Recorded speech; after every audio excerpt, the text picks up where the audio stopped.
Hello, everybody. I look a little rough today because I am fighting a sinus issue and side effects from my new medication. My doctor, my psychiatrist, took me off of Buspar and put me on Prestique.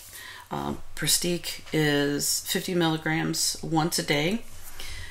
It took about 3 days for the side effects to start, but when they did, they came with a little bit of a vengeance. I've been on it now for 11 or 12 days. The side effects are still affecting me.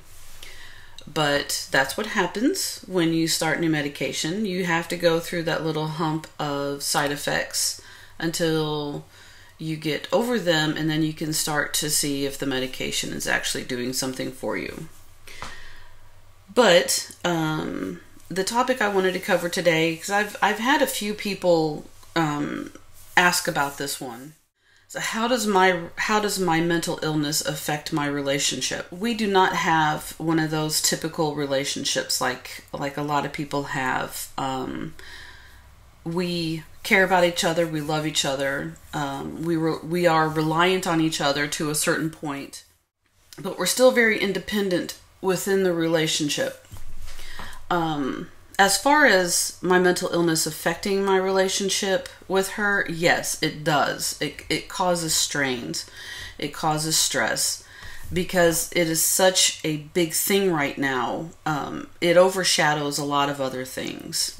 For instance, Melissa is a very charismatic, very personable person, and she likes to go out, and she likes to window shop, and she likes to browse, and she's very social.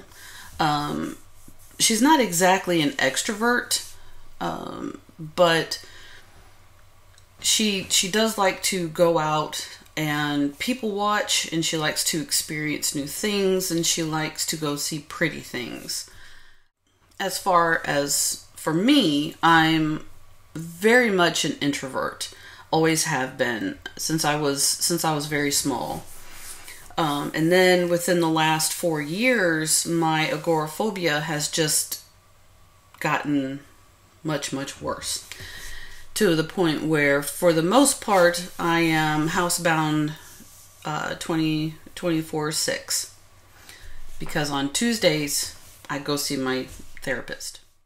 With that in mind, because she likes to go out and I have a hard time going out, that causes conflict. Well, not conflict. That causes strain. Because going out is something that she needs to do. She cannot be housebound. It drives her bonkers. So that's one thing. The fact that it bothers her that I'm going through this, and there are things that we cannot do as a couple. She doesn't want to burden me with that kind of stress and guilt. So she holds it in a lot. She doesn't want to hurt my feelings. She doesn't want to add to what I'm already going through. When a mental illness comes into a relationship, it can really, really strain on that relationship. Don't think that your relationship is just bound by this mental illness. Understand and respect the fact that your partner's not always going to want to talk about it. They get bored with it. You know, Melissa gets bored talking about what I'm going through. So we don't talk about it all the time. Even though I may have a need to talk about it, that's what therapy's for. And I respect her when she's like, can we talk about something else? Yes, we can talk about whatever you want. Just, what do you want to talk about? We don't want to talk about it, we'll watch TV. We don't want to watch TV, we'll clean. We'll do other things. My mental illness does not make up our relationship. Melissa and I make up the relationship. My mental illness is a part of me. but it's not the whole of me. And it's hard to keep those things separate. It really is. It's hard to keep separate when mental illness is the elephant in the room. But it doesn't have to be. When you're going through something that just consumes you, like mental illness, especially when you're freshly diagnosed, sometimes it's hard to keep it outside of the relationship. But sometimes we also function with the idea that we are our mental illness. That's not true. It's a part of us. And we have to function within that mental illness. But it's not our whole life. It's not the whole of us. It's just a part. And then there's happiness and sadness and anger. And I'm so pissed at what my family did. And I'm so pissed that I can't go outside. And I'm pissed about all these other things. But I'm happy with Melissa.